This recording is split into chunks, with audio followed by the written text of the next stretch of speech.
C'est un plaisir renouvelé de vous retrouver sur Gabon Première dans le cadre de votre émission Matin Week-end.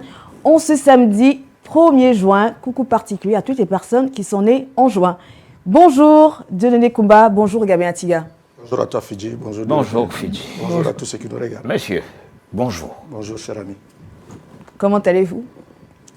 Comme tu le vois là. Tranquille, hein? Tranquille. Oui. Au taquet. Comme toujours. J'aime bien le rire. Qu'est-ce que te fait marrer? J'aime bien le rire.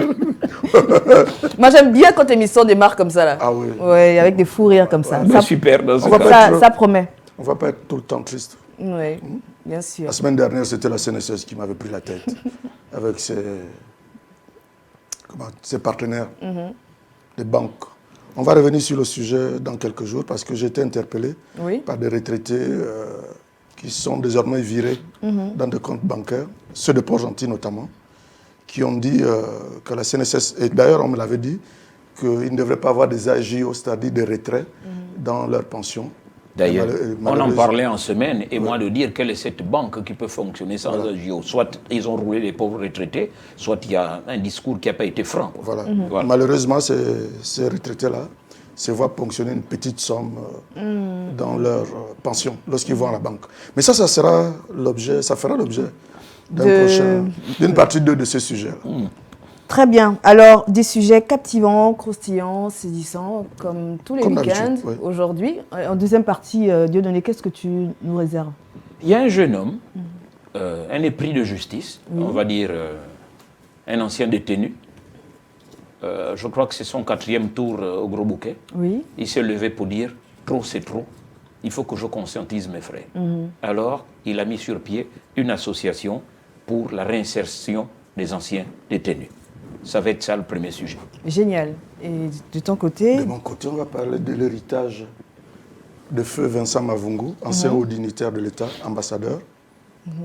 Ces deux épouses se disputent ou se discutent la pension retraite. Ça, c'est des sujets que je vais intituler des sujets croustillants. Voilà. Donc, madame la veuve, Kundi Viviane, épouse Vincent Mavungu, réclame la totalité de la pension de survivant de son défunt mari. Parce que la première épouse, je vais regarder mes bouts de papier, la première épouse, madame Bilogué,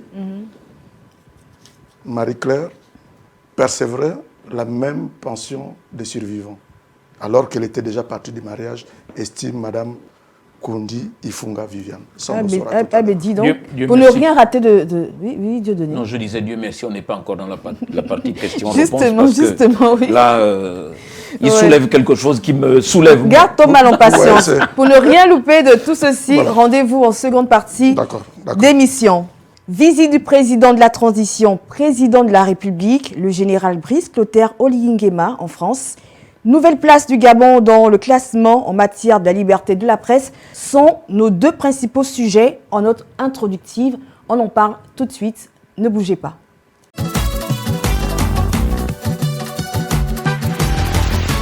Monsieur Nikes Moulambi, bonjour.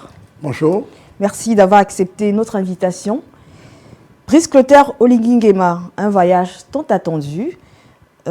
Pourquoi la France pour cette première sortie vers l'Occident, selon vous?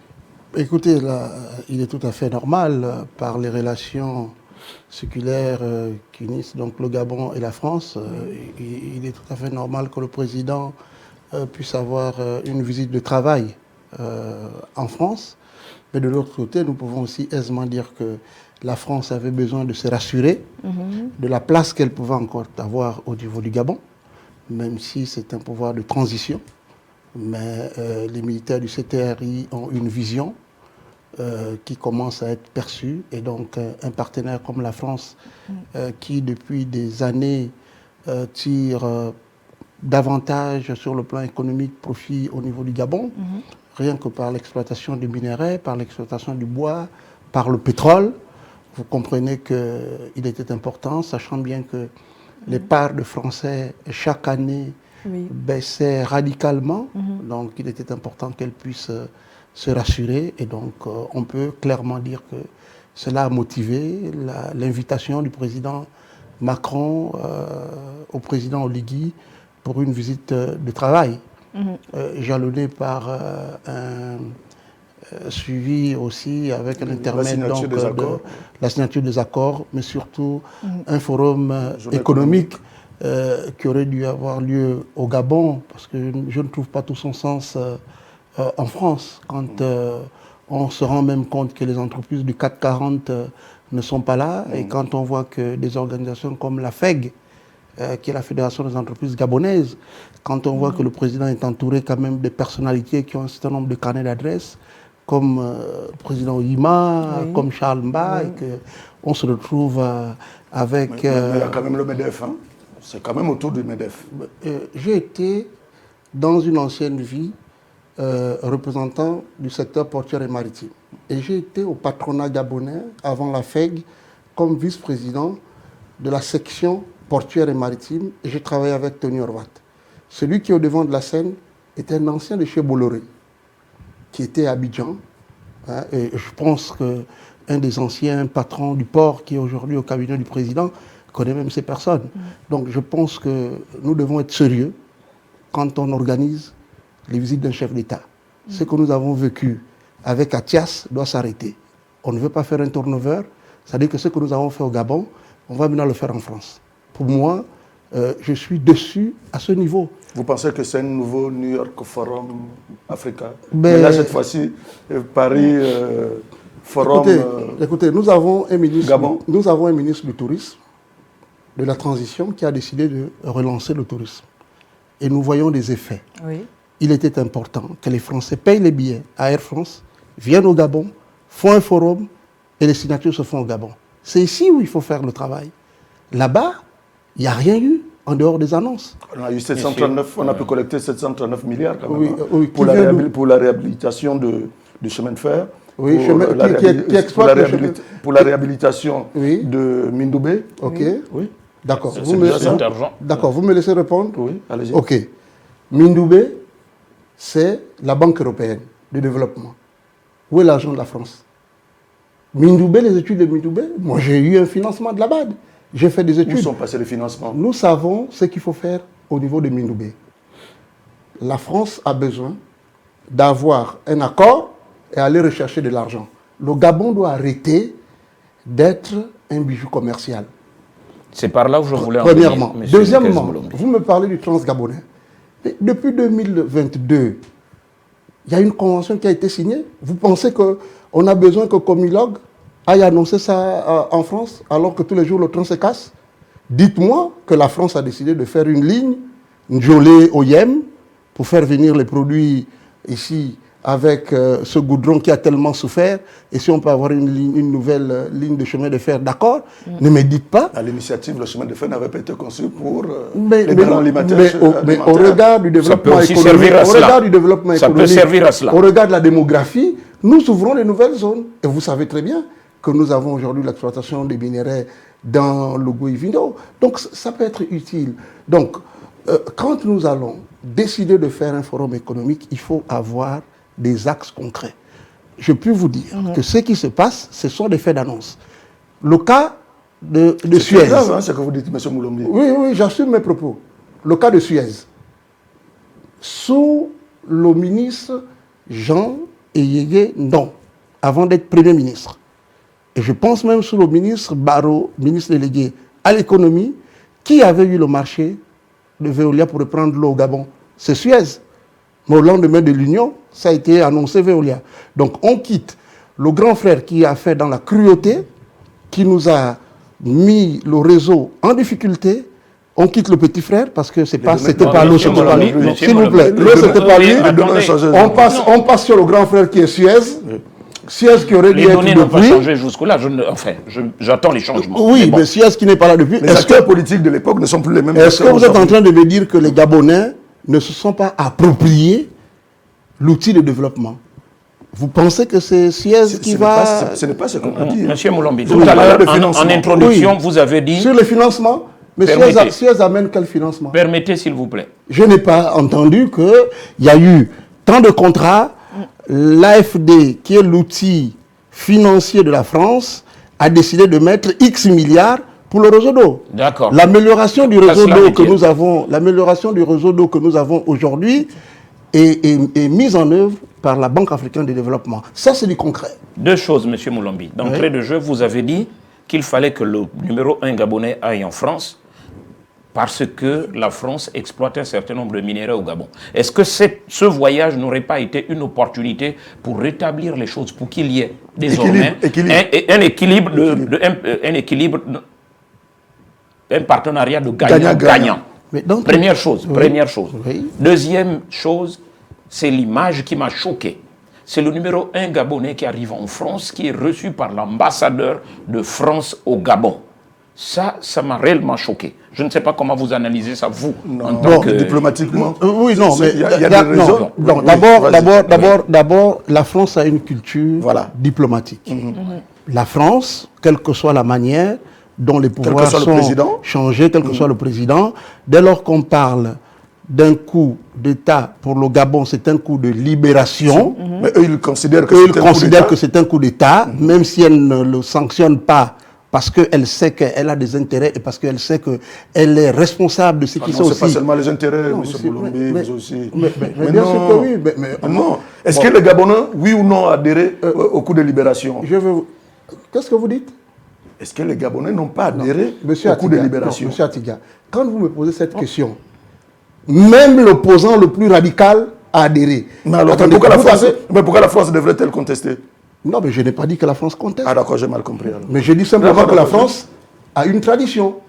D'accord. Elle n'ira pas recevoir un chef d'État qui est arrivé au pouvoir par un coup d'État, mais elle facilitera les choses. Regardez, suivez mon regard. Tout à fait. Dans des pays voisins de l'espace EAC, la France a bien applaudi. Au point de le recevoir en absence du président français. Mais parce que c'est un intérêt économique. Le président...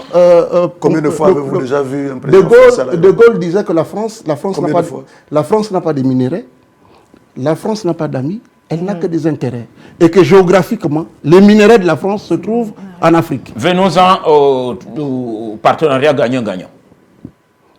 Est-ce que ce n'était pas là une occasion pour rééquilibrer les choses? Ben, écoutez, le rééquilibrage des choses se feront d'elles-mêmes. Le Gabon sort d'un dialogue. Peu importe les commentaires de ceux qui n'ont pas pu être à ce dialogue, mais je peux vous dire, celui qui aura la prochaine légitimité du peuple gabonais s'appuiera sur les résultats de ce dialogue. Qu'en déplaise ceux qui pensent, pour des raisons politiques, que c'est des arrangements, je peux vous dire que le président Oligui n'ira pas en France pour négocier sur le dos des résultats de ce dialogue. Les Gabonais attendent au communiqué final que le président Oligui ait demandé au président Macron que la ville de Mounana, par exemple, doit être délocalisée tel que repris en page 58 du rapport du dialogue. Parce que les Gabonais souffrent, les Gabonais ont été irradiés, les Gabonais sont malades, et les Français eux-mêmes le reconnaissent par les films que ART, France 24 ont publiés. Qu'on vienne nous dire aujourd'hui que la situation de Comilog, pour ne pas le citer, le prix du manganèse va être revu parce qu'il a fallu peut-être pas un coup de libération ou un coup d'État, mais au côté au Niger, le prix de la vente de l'uranium a doublé 4 fois. Donc c'est du concret aujourd'hui. Maintenant, qu'on ne vienne pas nous dire que nous allons relancer les voiries de Franceville avec l'argent du contribuable. En quoi c'est un acquis autour de ce voyage? Vous avez entendu que Franceville, on aura des voiries. Mais ce qu'on ne nous dit pas, c'est que cette entreprise, c'est une entreprise française qui avait fait de la surfacturation, pour ne pas la citer. Il s'agit bien de Colas. Et donc, si elle doit refaire les travaux pour compenser, mais en quoi les travaux de voirie de Franceville vont être un acquis? Donc, je pense qu'il y a eu comme de l'impréparation. Et je reste convaincu qu'il a manqué de cohésion au niveau du gouvernement. Posez peut-être la question au Premier ministre s'il a été dans la préparation de cela. Ce n'est plus une question Fidji. Nous savons que dans ce genre de rencontre, il y a toujours les dessous de table qui ne seront jamais publiés. C'est tout ce que je voulais dire. Mais de toutes les façons, il y aura un communiqué. C'est une visite de travail. Cette visite de travail sera sanctionnée par un communiqué. Mieux, vous allez me dire que c'est deux écosystèmes différents. Le Sénégal, à côté, a remis tout sur la table et a dit, vous avez les documents en France, vous nous les transférez. Si nous ne pouvons pas nous retrouver en France, nous irons en terrain neutre et nous revisitons tous les accords. Mais le Gabon n'est pas le Sénégal. Donc quand vous parlez de dessous de table, donc moi je ne veux pas préjuger, j'ai foi à la capacité du président de la transition de faire bouger les lignes comme il le fait aujourd'hui. Vous allez un peu à Tchubanga, il y a quelques travaux, vous allez à Mouila, il y a quelques travaux, vous allez à Franceville, il y a quelques travaux. Donc s'il veut, ça passe aussi par la révision de ces accords, si c'est pour ça que vous voulez en parler. Mais attendez, et puis de toutes les façons, nous ne sommes qu'en transition. Mais ce que je retiens, c'est que l'arrivée du président Oligui en France peut démontrer et prouver aux Français que Oligui n'est pas uniquement populiste comme il le croit au Gabon ou en France. Parce que j'ai vu des Gabonais se déplacer et aller à l'aéroport privé attendre leur chef d'État. Donc il y a une réalité. Et cette réalité, le président Oligui n'ira pas la marchander. Nous l'espérons. C'est le souhait des Gabonais. Mais c'est le souhait de nous tous. Et c'est d'ailleurs ce qui a été décidé. Et il n'ira pas le marchander. Parce que les Gabonais attendent la réalité. Et je vous dis qu'aujourd'hui, sur le plan environnemental et de développement durable, le président Oligui a dit à Dubaï que le Gabon ne peut pas se contenter que de certificats de bonne conduite. Et puis, il se trouve que le président Oligui arrive en France, le sud de la France est immergé. Il y a de plus de 1 mois pratiquement, ils ont reçu une déverse d'1 mois en quelques jours. Donc c'est une réalité. Et quand le président Oligui dit que nous ne devons pas nous contenter de certificats, et que la même France ne veut pas donner de l'argent, rien que sur les engagements que le président Macron a pris au Gabon, au One Summit, les sous sont où? On va parler du contre-package sur les engagements, sur les conflits hommes-faunes. Il n'y a pas d'argent. Aujourd'hui, beaucoup de partenaires font ce qu'on appelle le recyclage financier. Ça veut dire quoi? Ça veut dire que le Gabon a eu, par exemple, un accord de dette entre la France et le Gabon. La Côte d'Ivoire est, par exemple, à sa 3e reconversion. Le Gabon n'est qu'à sa 1re reconversion et l'argent n'est pas décaissé. Et parmi les entreprises qui se sont encore mal comportées, une entreprise française... Monsieur Nikes Moulambi, le temps qui nous a été imparti est très peu. Revenez si vous voulez pour en discuter. On fera tout un matin week-end.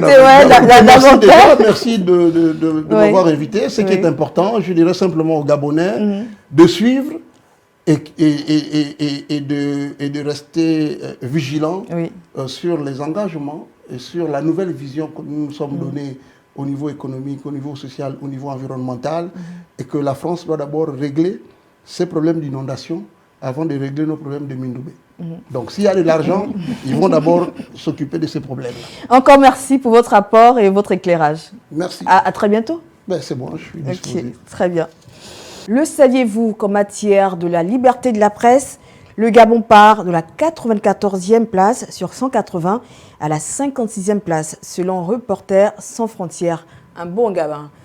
Ouais, on va dire un bon qualitatif. Qualitatif, On a gagné quand même près de 40 places. Ah oui. J'ai envie de savoir, qu'est-ce qui a changé véritablement? Au niveau international, le Gabon n'est plus considéré comme ce pays qui ostracise les médias, qui ostracise les journalistes, qui enferment les journalistes. Donc c'est un pays, si vous voulez, même sur le plan économique, ça peut attirer les opérateurs économiques. Ça sent le bon vivre. Et c'est tous ces critères-là qui permettent justement que les investisseurs puissent venir s'installer chez nous. Ah, très bien. Même si certains continuent de parler de manque de professionnalisme et de déontologie. Non, bon, après le manque de professionnalisme, vous savez, moi, je ne vais pas rentrer dans ce... Non, je ne vous demande pas de me suivre. Alors, dans ce contexte, écoutons un extrait du président concernant ce sujet. Je suis pour la liberté de la presse. Vous devez écrire sans crainte, mais à condition que ce soit la vérité. C'est en ces mots que le président du comité pour la transition et la restauration des institutions s'est adressé aux hommes et femmes de médias. Un discours qui semble indiquer que le journaliste aura désormais la liberté d'informer objectivement, en toute responsabilité. Vous voyez ce qui nous arrive aujourd'hui, c'est parce que la presse n'a pas tant parlé, n'a pas tant communiqué.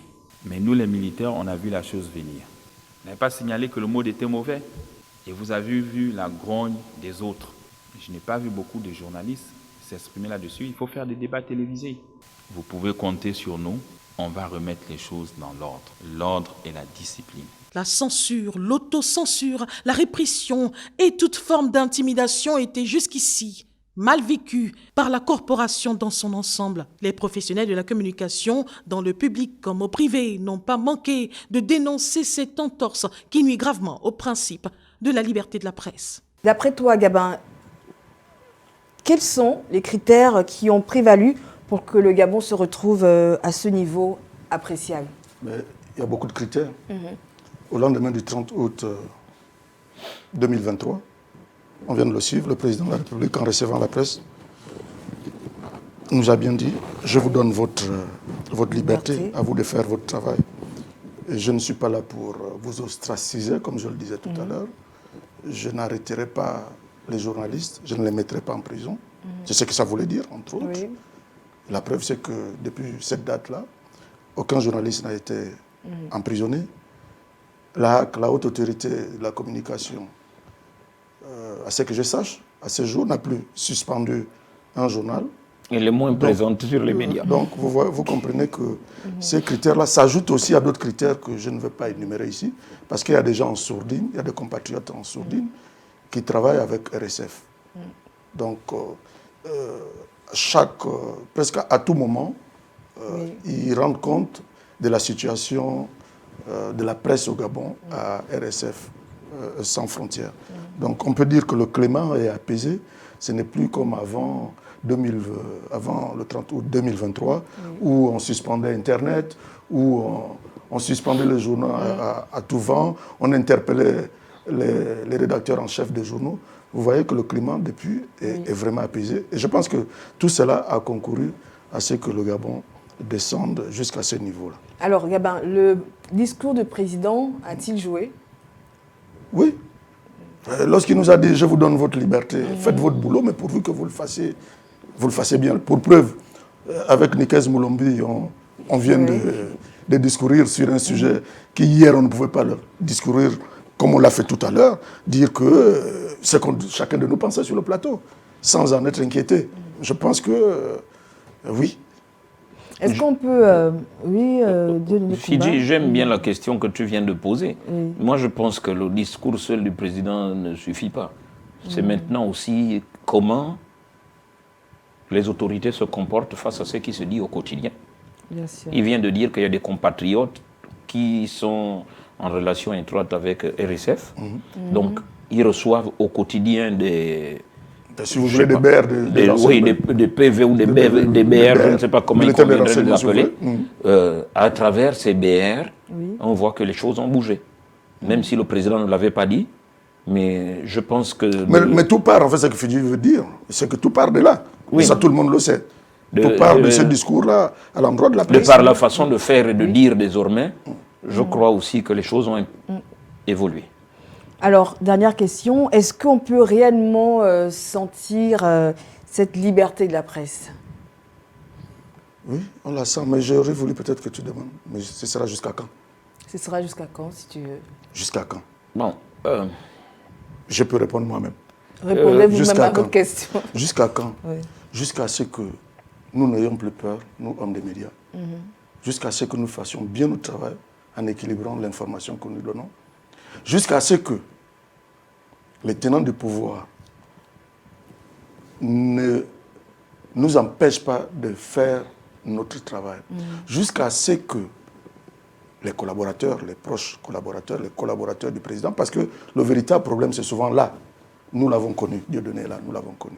Ce que nous avons subi hier, ce n'était pas seulement Ali, mais c'est tout simplement parce que de temps en temps, on piquait, mais avec preuve. L'entourage. Quand je dis l'entourage, il n'y a pas que le cabinet, il y a aussi les membres du gouvernement. Ce sont ceux-là souvent qui font dans le zèle. Le président, on le sait, il est couvert par les institutions. Mais ces mêmes collaborateurs-là veulent avoir cette couverture-là. À tel point que lorsque les hommes de presse veulent écrire, veulent parler, ce sont eux qui cognent au nom du patron, au nom du chef. Et Donc, d'ailleurs, il va falloir que ceux-là aussi laissent la presse faire son travail. Et d'ailleurs, il y avait cette expression, l'ordre vient de là-haut. Mais là-haut, qui sans pour autant qu'on nous dise l'ordre vient de terre. De qui venait l'ordre? L'ordre vient de là-haut. Nous avons reçu l'ordre de là-haut pour dire qu'il faut arrêter ceci, il faut arrêter cela. Et ce sont les mêmes qui, à chaque fois, comme il venait de le dire, à chaque fois qu'ils ne sont pas d'accord avec quelque chose qui a été dit, ils vont dire le président a dit que, ou bien le palais a dit que. Vous voyez, lorsque la presse a commencé sur les opérations Mamba, Scorpion, à dénoncer certaines choses. Mais pourquoi certains journaux ont été fermés, certains journalistes ont été enfermés? Mais parce que tout simplement, les responsables de cette époque-là faisaient mes bases sur les deniers publics. Donc il ne fallait pas que la presse le dénonce. Oui. Donc du coup, qu'est-ce qu'on faisait? On vous suspendait. C'est ce que nous avons subi, entre autres. Ben oui, avec pluriel. Maintenant, il faut qu'on se l'approprie, cette liberté. Mais vraiment, il ne faut pas qu'on lâche. Ajouter à ce que tu dis, Gabin, il ne faut plus qu'on s'auto-censure aussi. Nous-mêmes aussi. Parce qu'il y a ce côté. Il faut souvent oser. Si vous osez avec peur. Si vous osez avec preuve. Si vous venez parler avec la peur au ventre, vous n'avez pas de preuve, c'est autre chose. Mais si vous avez des preuves, pourquoi avoir peur? Pourquoi? Si vous dites que Dieudonné Koumba utilise un téléphone noir, il suffit de le brandir. Vous avez montré le téléphone noir de Dieudonné Koumba. Je ne vois pas là où il y a mensonge ou médisance, ou je ne sais pas ce qu'il conviendrait de dire. Voilà. Très bien. En tout cas, c'est une très, très bonne nouvelle. Mais l'objectif, c'est d'arriver au plancher. C'est-à-dire qu'on sorte des 180 pays là. Non. Où la presse... pas, Non, on sorte de ça parce que... Pourquoi on ne serait pas 4e, 5e? Non, même pas 4e, c'est-à-dire qu'on sorte du classement. Le Gabon ne fait plus partie de ces 180 pays où la presse n'est pas libre. C'est un classement de 180 pays. On sort de là. Et ça, c'est au président aussi.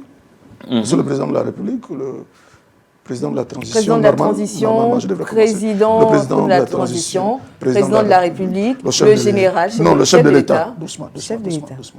Allez-y. Laissez-moi répondre. Attention. Et là aussi, il faut que le président de la transition... Il y a un peu trop de musique. Président de la transition, président de la République, chef de l'État, le général des brigades, Brice Clotaire Oligui Nguema, nous laisse faire, comme il le fait depuis le 30 août, notre travail. Et que ses collaborateurs, que ce soit la présidence, que ce soit au gouvernement, que ce soit les directeurs généraux, tant que nous avons les preuves, laissons-nous faire notre travail. Sur ce, madame, je suis suspendu à vous. Oui, Matin Week-end revient dans quelques petites secondes avec les investigations, reportages, interviews, entretiens de Dieudonné et de Gabin. A tout de suite. Merci d'être resté fidèlement avec nous pour cette seconde partie d'émission. Une association pour la réinsertion des anciens détenus. Voilà qui est génial. Mais vraiment, j'ai trouvé génial. C'est pourquoi je me suis empressé d'aller écouter ces jeunes. L'initiateur du projet dit avoir fait entre 3 et 4 tours au Gros Bouquet. Et il a pensé que c'était trop. Mieux, il est père... Il a pris conscience. Oui, il a pris conscience. Mieux, il est père d'une fille qui est même en 5e. Il dit, il faut que je m'arrête. Et si je dois m'arrêter, il faut que je conscientise mes frères. Et de là où il a organisé cette réunion, c'est à Lalala, dans un endroit névralgique. Parce que nous étions, d'après ses dires, au cœur même de la vente des drogues et de tous les braquages. Il a dit, j'ai tenu à organiser ma réunion ici pour sensibiliser tout le monde. Et j'ai trouvé ça génial. Génial. C'est mieux qu'on écoute les membres de l'association, chacun donnant son point de vue, et puis peut-être à la fin, on va broder autour. Bien sûr, on le fait tout de suite. À tout à l'heure. Le but de notre association ici est basé d'abord sur la réinsertion. La réinsertion également des anciens détenus qui étaient en conflit avec la loi, et ces détenus qui ont retrouvé la liberté, parce que dans les conditions dans lesquelles ils vivaient en détention, certains détenus là-bas n'avaient pas la possibilité de pouvoir bénéficier de certaines formations se réinsérer également, pour pouvoir se réinsérer dans la société. Parce que, étant à la prison centrale de Libreville, la vérité, c'est qu'il faudrait la dire. À la prison centrale de Libreville, il n'y a aucune réinsertion sociale parlant. Quand on parle de réinsertion, c'est chercher à peut-être dire, hier je suis rentré peut-être voleur, je suis rentré peut-être braqueur, aujourd'hui je ressors. Qu'est-ce que je ressors avec à la sortie de prison? Qu'est-ce que je peux faire quand je suis en liberté? Donc, notre association est ouverte à des anciens détenus qui sont passés par la prison, également pour ceux qui sont également, ceux qui n'ont pas eu également à faire avec la loi, pour leur dire que si hier nous avons fauté, aujourd'hui nous pouvons être des modèles de la société.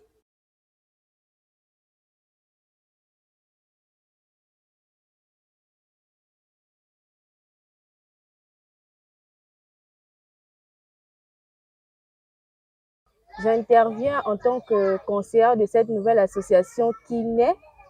Et c'est une association qui vient en aide aux jeunes, aux anciens détenus principalement. Et ils ont pour mission première la réinsertion. Une réinsertion dans le monde professionnel, mais aussi une réinsertion dans le monde social. La réinsertion dans le monde social passe par une aide psychologique dans cette association et une réinsertion dans le monde professionnel. Alors elle aide les anciens détenus à obtenir des formations, bénéficier d'un emploi demain par le biais de cette formation qui sera ensuite négociée avec des accompagnateurs. C'est une association qui est présente aujourd'hui afin de sensibiliser les jeunes sur la réinsertion. Qu'est-ce que la réinsertion et pourquoi se réinsérer, qui a été le moteur aujourd'hui, qui a été le but de cette sensibilisation aujourd'hui. Ainsi, on a pu faire comprendre à ces jeunes que la réinsertion passe tout d'abord par la détermination, qui est une notion qui se cache derrière ce mot réinsertion. La détermination ainsi que la volonté. La volonté de devenir quelqu'un de meilleur, la volonté de se faire réintégrer dans la société, et la volonté de réussir qui passe par tout ça. Ainsi, ce que je peux dire encore, c'est que l'association est ouverte à tous. Elle n'aide pas uniquement les anciens détenus. Il est vrai que cette association, c'est l'une de leurs missions principales, aider les anciens détenus, mais elle aide aussi tout le monde.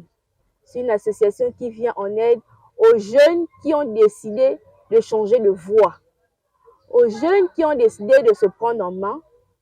Cette association est là, elle est ouverte à tous. Et je peux dire qu'on vous attend les bras ouverts pour cette association. Je vous dis merci. Mais je crois qu'au niveau de notre association aujourd'hui, nous sommes fiers parce que les portes sont grandement ouvertes. Si on se lève aujourd'hui, on nous retrouvera gain de cause. Et ce soir, nous sommes là, c'est un peu par rapport, pour édifier, comme je le disais tout à l'heure. Il y a des personnes qui ont été incarcérées, qui veulent se réinsérer. C'est vrai qu'on va inclure tout le monde, même ceux-là qui n'y étaient pas. Il y a des gens qui ont bénéficié de la grâce présidentielle. Aujourd'hui, en sortant, ils ont compris que la vie qu'ils ont menée hier, vraiment n'a servi à rien. Et ils veulent se réinsérer, ils veulent changer de mode de vie. Mais comment s'y prendre? C'est la grande question peut-être que certains vont poser aujourd'hui. Mais tout n'est pas facile. Tout n'est pas facile. On ne va pas se lever du jour au lendemain et trouver un emploi. Il y a d'abord le prix à payer en toute chose. Si tu veux sortir déjà de là où tu reviens, tu dois accepter la souffrance pour un temps. Ça, c'est déjà un fait. Et quand tu es dans ça, Dieu, par sa bonté, il se souviendra de toi. Tout n'est pas comme un bâton magique. C'est vrai, je dis tout à l'heure que nous avons déjà des connaissances, c'est vrai. Mais si je vais faire cette connaissance, lui demander un emploi, par exemple, ce n'est pas du jour au lendemain, il y a souvent des passes-repasses. Ça peut encore se faire le même jour, mais il faut simplement être patient. Nous sommes mobilisés aujourd'hui pour pouvoir sensibiliser la jeunesse non active vers la société active. Nous avons eu plusieurs points comme le sexe, la drogue, l'alcool, la réinsertion sociale. Et nous avons constaté que nous n'avons pas dans nos pays, nous n'avons pas dans nos arrondissements, nous n'avons pas dans notre quartier les loisirs, les centres, les espaces loisirs. Donc, nous nous sommes retrouvés aujourd'hui pour pouvoir aider ces jeunes-là vraiment à reprendre confiance en eux. Ce genre d'association manquait cruellement pour ces personnes qui avaient besoin de se réinsérer dans la société après. Bien sûr, Fidji, parce que dans une prison qui se respecte, lorsqu'on incarcère des jeunes pour des larcins, pour ceci ou pour cela, en prison même, dans la prison, la réinsertion devrait commencer là-bas. On doit essayer de les orienter vers des petits métiers, de ceci, de cela, de telle sorte que lorsqu'ils sortent de prison, ils s'insèrent directement dans la société, ils peuvent trouver des emplois, ils peuvent trouver un certain nombre de choses. Mais pour le cas de notre prison, c'est un peu compliqué. On peut rentrer voleur et en ressortir criminel. Oui, on peut en ressortir criminel. Parce qu'on a côtoyé des grands brigands là-bas, on a. Donc, c'est vraiment encourageant que ces jeunes gens se soient réunis pour dire, dès que les petits sortent là-bas, on peut les récupérer, les sensibiliser. C'est en quelque sorte comme un lavage de cerveau, quoi. Qu'ils subissent un lavage de cerveau pour ne plus tomber dans ces choses-là, et ensuite leur trouver du travail. Aussi, disent-ils, ce n'est pas simplement pour ceux qui sortent de prison. Il y a des petits au sein de nos quartiers qui s'en prennent, qui braquent les mamans, qui braquent ceux-ci, ceux-là. Et qui sont addicts à la drogue. Voilà, et ceux qui sont, comme tu dis, addicts à la drogue, si ils veulent abandonner leur façon de faire et qu'ils veulent se faire une nouvelle personnalité, ils peuvent toujours adhérer. Ils peuvent leur apporter de l'aide. C'est pourquoi je loue fortement ce type d'action. Très bien. Pareillement. De la drogue à la désintoxication, il n'y a qu'un pas. On en parle avec toi, Gabin. Oui, effectivement, j'ai rencontré en semaine le docteur Louma, comme vous le savez, qui est un combattant de la drogue depuis Belle Lurette, au travers de son association Agir pour le Gabon. Il a ouvert une clinique, Alia et Zeida Clinique. Alia, il a ouvert une clinique au nom de Alia et Zeida Clinique. Donc cette clinique a pour objectif la prise en charge de personnes addictes aux drogues fortes. Ce jour, ce 1er juin, la clinique fête ses 4 ans.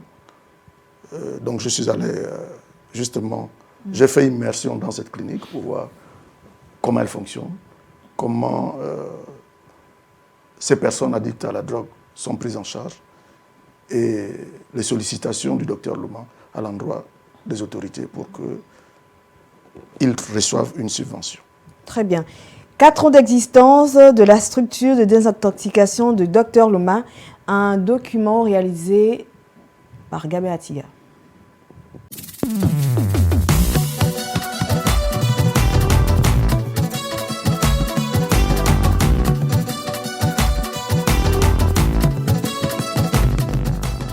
Qu'attend déjà que le centre Alia et Zeida Clinique existe?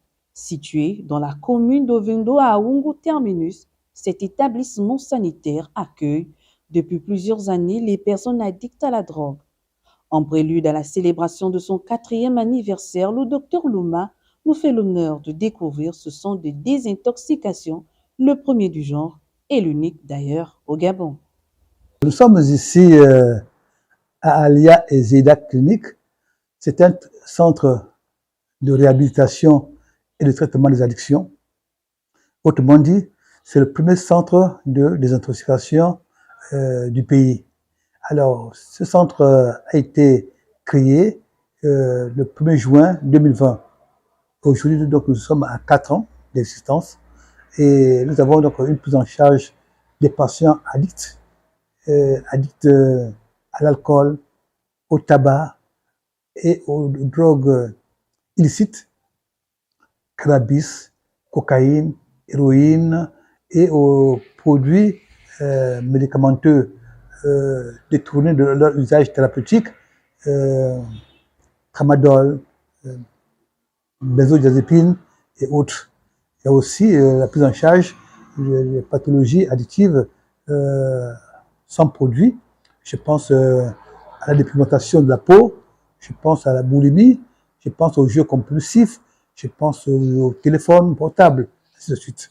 Alors, la prise en charge ici se fait de façon pluridisciplinaire.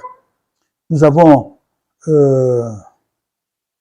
l'addictologie, un addictologue, nous avons la psychiatrie, nous avons la médecine générale, nous avons la psychologie clinique, nous avons le yoga, le Kundalini yoga, nous avons le sport, nous avons la sophrologie, nous avons la sophrologie dans l'eau, nous avons la luminothérapie, nous avons la piscine, donc la sophrologie dans l'eau, la piscine, et avec nos patients, souvent nous les amenons en randonnée pour prendre de l'air, prendre l'air frais à la plage ou en forêt.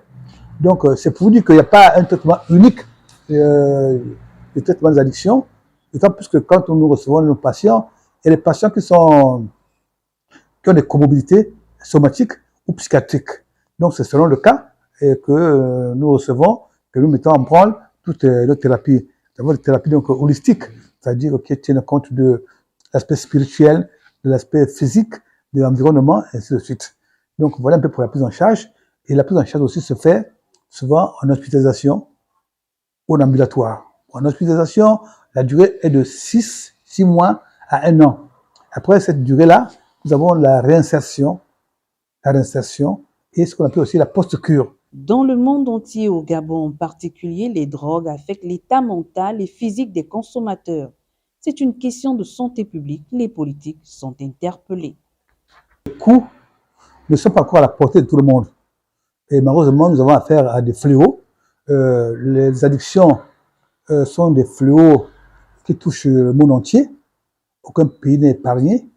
Et singulièrement dans les pays comme le Gabon, où nous sommes dans un pays sous-développé, et donc avec la paupérisation, et les jeunes qui, avec Internet et les échanges avec les jeunes d'autres pays, d'autres continents, ont tendance à expérimenter, à consommer des produits de plus en plus dangereux.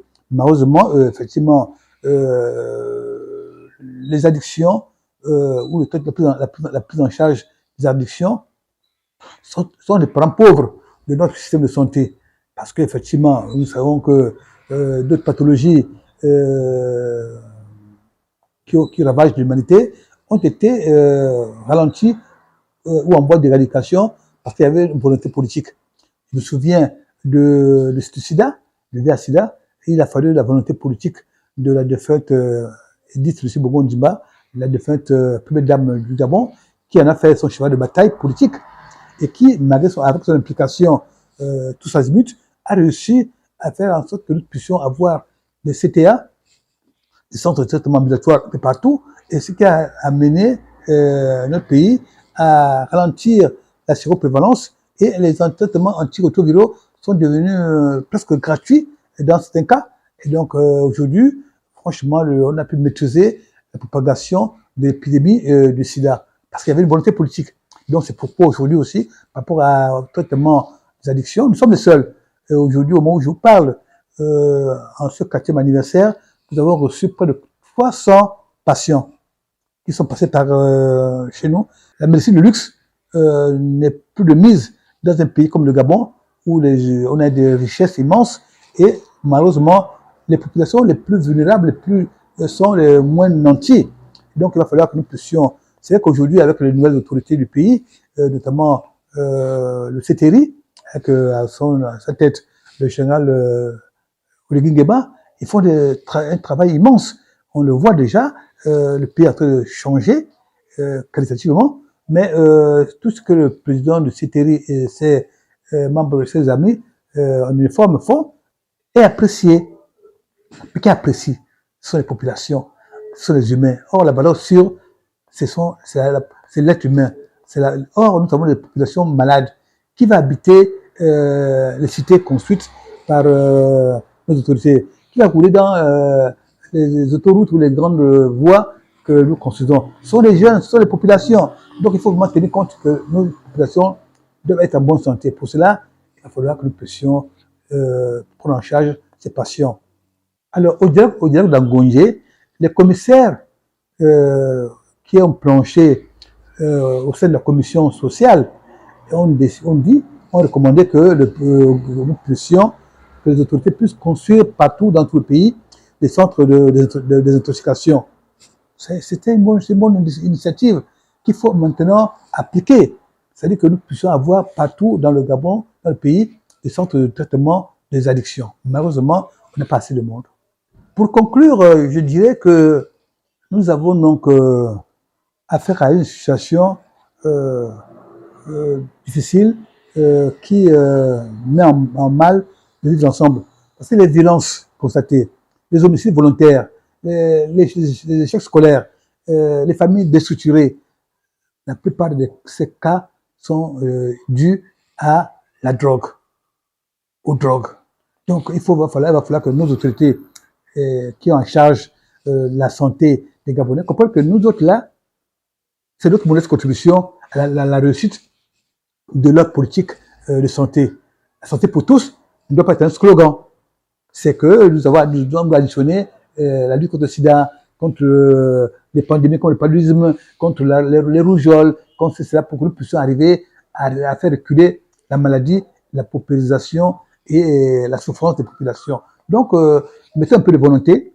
Il faut une volonté politique pour que nous puissions soigner nos compatriotes et que nous puissions, donc, tous ces jeunes qui nous regardent et qui souffrent. Et parce qu'aujourd'hui, par exemple, exclure un enfant, un jeune, le système scolaire, parce qu'on l'a trouvé avec 2 joints de cannabis.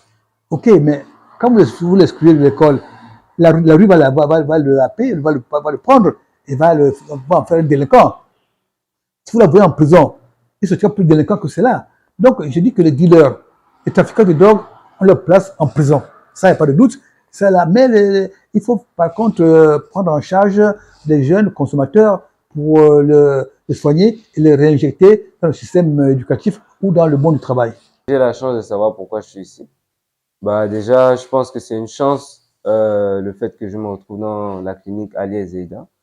Parce que connaissant l'environnement dans lequel j'étais, donc l'environnement de drogue, de crime et j'en passe, j'ai la chance d'aujourd'hui d'être dans la clinique Ali Zeida et de ne pas me retrouver par exemple soit mort ou dans un commissariat ou en prison. Je suis ici parce que j'ai consommé sous abus de différentes substances psychotropes qui m'ont amené à avoir des comportements défaillants envers ma famille, envers mon environnement, ma communauté, mon quartier, et aussi envers moi-même. Donc, je pense que le volet le plus important restera quand même la famille, parce que c'est de par la famille que je me retrouve ici. Et c'est un des axes sur lesquels je travaille le plus à la clinique. Cela va faire 1 mois que je me retrouve à la clinique. 1 mois et, bon, disons 2 semaines. Aujourd'hui, je pense que je remercie le Seigneur. Je me sens bien. Dans mon corps, mon âme, mon esprit, je me sens bien. Mais j'ai vraiment une attitude de gratitude, en fait. Je pense que ce qui m'arrive, je réalise pas encore. Je ne réalise pas encore ce qui m'arrive. Mais avec le temps, je vais réaliser. Parce que il y a différents changements qui ont pris place dans mon esprit, donc dans ma tête, que je réalise petit à petit. Déjà, le fait que j'ai décidé d'arrêter de prendre les différentes substances que je consommais, donc dans le cannabis, l'alcool et bon, ce qu'on appelle vaguement les tramadol. Je pense que le fait d'avoir accepté que ce sont des substances qui me nuisaient, quelque part, changer quelque chose dans mon esprit. Ouais. Je suis ici à cause de mes sautes d'humeur et des antécédents familiaux, voilà, qui ont porté atteinte à mon intégrité mentale, qui m'ont poussé, puisque c'est plusieurs, qui m'ont poussé à la dépression. Mais on va dire une dépression qui était interne, qui jusqu'alors j'avais réussi à camoufler, voilà, au bout de ces 30 années, mais qui malheureusement le 7 mai dernier, au vu aussi de tout le monde, a explosé, mais d'une manière à laquelle aucun membre de ma famille ne s'y attendait, encore moins moi. Et voilà, on s'est rendu compte qu'il y avait un problème, qu'il fallait y toucher du doigt. Et au sorti de là, la seule solution qu'on a trouvée, c'était que je vienne ici d'abord pour un temps. Je me sens très bien, alhamdoulilah. Je vais très très très bien mentalement, psychologiquement, psychiquement. Je vais très très bien, santé yallah, alhamdoulilah. Je n'ai rien à redire. Concernant mon arrivée, si je devais dire sur une échelle de 1 à 10 par rapport à mon arrivée et par rapport à aujourd'hui, je dirais que je suis à 9,75 sur 10. Et si c'était sur 20, je dirais que je suis à 19,75 sur 10. Parce que d'abord, ici, ce que vous ne savez pas, c'est qu'il y a une quiétude hors norme. Parce qu'on est très bien suivi, on est très bien traité. Et l'entourage permet déjà d'avoir une quiétude au niveau interne, au niveau psychique, au niveau physique, mais aussi au niveau mental. Et on est suivi par des psychologues, par des psychiatres. Et en dépit de ça, nous avons des séances de sport, de yoga et de piscine qui permettent aussi, d'un commun accord, à tout un chacun, même aux personnes qui sont réfractaires, qui veulent et qui veulent pas, à pouvoir se mettre dans le bain et à pouvoir se détendre. Donc tous ces facteurs-là ont permis déjà, en moi qui suis une personne introspective et rétrospective, de pouvoir encore plus m'ouvrir, déjà que je suis très ouvert, mais de pouvoir aussi toucher du point du doigt mes mots et mettre des mots sur mes mots. Gabin, le docteur Louma a véritablement besoin d'aide pour mener à bien la bonne marche de la clinique. Non, ce n'est pas le docteur Louma qui a besoin d'aide. Vous voyez bien, les personnes qu'il reçoit, ce sont des Gabonais. Oui. C'est plutôt les Gabonais qui ont besoin d'aide parce que la consultation coûte assez cher. Les soins médicaux coûtent assez cher. Donc, comme il a dit, si on peut, comme à l'époque, si on peut faire comme à l'époque lorsque nous avons combattu le sida ici avec la première dame, la défunte Edith Lucie Bongo, en subventionnant sa clinique pour qu'enfin les coûts d'hospitalisation, les frais médicaux baissent, il va falloir qu'à long terme, l'État essaie de regarder comment il peut aider ses compatriotes pour que lui, derrière, puisse aider les addicts à la consommation, les addicts à la drogue ou aux différentes drogues. Ce n'est pas lui qui a besoin d'aide. C'est nous qui avons besoin d'aide pour que cette clinique puisse fonctionner, pour qu'on puisse d'ailleurs l'installer, si on peut l'installer dans les différentes provinces, parce que sincèrement, il y a un véritable problème dans notre société. Il y a un fléau. Un problème d'addiction.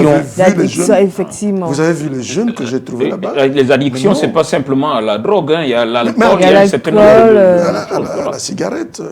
Non, mais même au téléphone, comme il l'a dit. Même au téléphone, on est addict au téléphone. Mais lorsque vous êtes addict au téléphone, vous faites quoi? Ce que vous découvrez derrière. Surtout ce qui est, c'est vrai, ce qui est derrière, c'est très grave. Donc, il faut que... Donc, tu disais, ça m'intéresse, tu es allé sur place, tu as vu des jeunes vraiment... Oui, des jeunes, mais ça m'a donné des larmes aux yeux. Oh là là. Des jeunes qui ont d'ailleurs fait, pour la plupart, lorsque vous discutez avec eux, à un moment, vous sentez qu'ils sont cohérents, qu'ils ont fait des bonnes études. Mais parce qu'ils ont touché ce qu'ils appellent caillou. Le caillou. Avec du tramadol, mais ça détruit le cerveau. Non, mais le caillou, c'est ce truc qu'on va chercher dans le pot d'échappement de véhicules. Ouais, tu en parlais la dernière fois. Oui, voilà, c'est ça, le caillou. En résumé, il faut que l'État, le gouvernement, ce n'est pas pour l'humain, c'est pour le pays.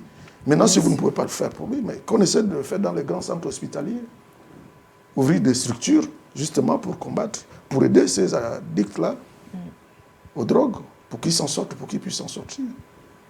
J'ai croisé parmi eux, il y a un fonctionnaire du ministère du pétrole. Qui donc? Mais tu ne peux pas décliner l'identité de quelqu'un. Non, je ne cherche pas à décliner l'identité, mais qui qui était addict à l'alcool, non? Non, à ce caillou-là, le fameux caillou. Vous lui posez la question, vous savez pourquoi vous êtes ici? Oui, je sais. Je sais pourquoi je suis ici, parce que d'ailleurs, vous l'avez entendu sur les deux jeunes là, qu'on a avec qui j'ai tourné en visage couvert, ils savent. Le tout premier, il a fait des brillantes études. Il était en France, il était en Afrique du Sud, il était aux États-Unis. En off, ce qu'il m'a dit, et ça a été confirmé. Bon, j'espère pour lui qu'il va s'en sortir, comme il a dit, il a pris conscience. Donc, c'est le Gabonais qu'il faut aider. Ce n'est pas Louma. Ce n'est pas le docteur Louma. Derrière Louma, à qui on donne les moyens, à qui on pourra subventionner, ce sont des Gabonais, des vies qu'on pourra sauver. On enchaîne avec toi, Gabin. On part de la sous-section de Vincent Mavungu, ambassadeur haut dignitaire de l'État, décédé le 6 mars 2018. Sa veuve, qui a initié, tu me permets, hein, oui, sa veuve qui a initié les démarches pour la pension de survivants en tant que principale veuve, se voit désormais partager cette pension avec Dame Bilogo Marie-Claire. Pour quelle raison? Ben, tout simplement que Madame Kundi Ifunga Viviane, je vais prendre mes petites fiches là, lors de son mariage, pour preuve, le livret, oui, le livret orange signifie quoi, monsieur? Tout ce qui porte monogamie. Tous ceux qui ont ces livrets. Une alliance comme celle-là, ils savent ce que c'est. Voilà, c'est monogamie. Donc, la veuve Kundi Ifunga, pendant qu'elle faisait son veuvage, donc au lendemain du décès de son époux, sa rivale, ou celle qu'elle estime ne pas être sa rivale, moi je considère que c'est sa rivale parce que je n'ai pas l'autre avis, a engagé la procédure administrative pour percevoir... Rivale comment? Celle qui avait déserté la maison? C'était comment? Moi je considère comme rivale parce qu'elle était la première épouse, d'après les documents que j'ai pu avoir. Mais elle a déserté la maison sans avoir au préalable... Je ne confirme pas déserter tant qu'on ne l'a pas entendu. Ah, d'accord. Laissez-moi terminer, cher monsieur. Oui, okay. Madame Bilogué aurait divorcé d'avec monsieur Vincent Mavungu de son vivant. Je dis aurait, parce qu'il faut me le prouver.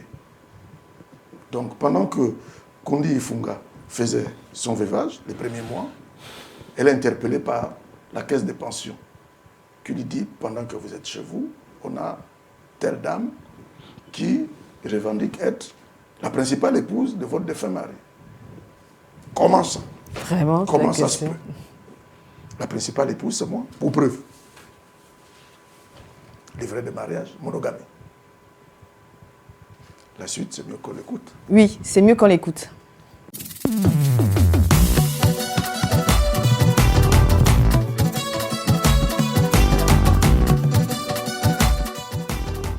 C'est à son domicile, 6 au quartier Okala, que Mme Kundi Ifunga Viviane, veuve Mavungu, a tenu à nous expliquer le cas vers qu'elle vit depuis le décès de son époux. Bonjour, M. Atiga. Comment vous sentez-vous? M. Atiga, je suis un peu dans ma petite plantation. Ça peut aller un peu avec nous autres là. Quand nous passons des moments un peu difficiles à la suite de la perte d'un mari qui est pour nous un chef de famille et un père, avec les enfants, je suis obligée de passer dans des conditions pareilles pour un survie, parce que c'est grâce à ça que je vis avec mes enfants. Malgré que mon mari ait pris les précautions, mais aujourd'hui, j'ai la caisse de pension qu'on appelle CCPF, je crois que c'est ça le nom, qui m'embête en ce moment parce qu'ils ne veulent pas nous donner la pension. C'est payé en dents de scie. Soit de moment il faut payer, de moment il faut rembourser. Si bien que je suis très embêtée. La pension de survivant. Oui, pension de survivant de mon défunt époux. Et c'est pour ça que vous nous avez interpellés, c'est pour ça que nous sommes ici. Exactement. On vous laisse cueillir vos feuilles de manioc et puis on va en parler peut-être. Oui, c'est peut-être mieux comme ça, je vais vous diriger. Je pense que je puisse avoir un peu de preuves parce que en comptabilité, il faut toujours parler avec les papiers. Donc, je vais fouiller mes petits papiers et je peux peut-être vous les présenter pour que vous preniez enfin voir un peu de quoi il s'agit réellement. On vous suit alors. Je vous en prie, oui. Je peux faire ce soir tout ça et je repasserai après. Ça veut dire ça, c'est maintenant nos paniers du village. Vos paniers de femmes en ville. Oui, bon, c'est maintenant les vrais paniers, c'est des paniers. C'est depuis nos paniers du village. Bon. C'est bon, monsieur Atika. Je vous en prie. On peut aller vers la maison? Ça ne vous dérange pas du tout? Non, du tout. Je vous en prie. Acculé depuis plusieurs années par les prétendues accusations de celle que l'on peut considérer comme étant sa coépouse, Madame Kondi Ifunga Viviane, veuve Mavungu, décide de sortir du silence et entame la procédure auprès de la caisse de pension retraite. Voici mes papiers, c'est de ça dont je voudrais parler avec vous. Vous prenez place ou bien on peut aller directement? Non, je peux rester debout. Je vous en prie. Merci. Effectivement, je suis dame veuve Mavungu, née Kondi Ifunga Viviane, mariée à monsieur Mavungu, janvier 1989. Et mon mari est décédé le 26 mars 2018.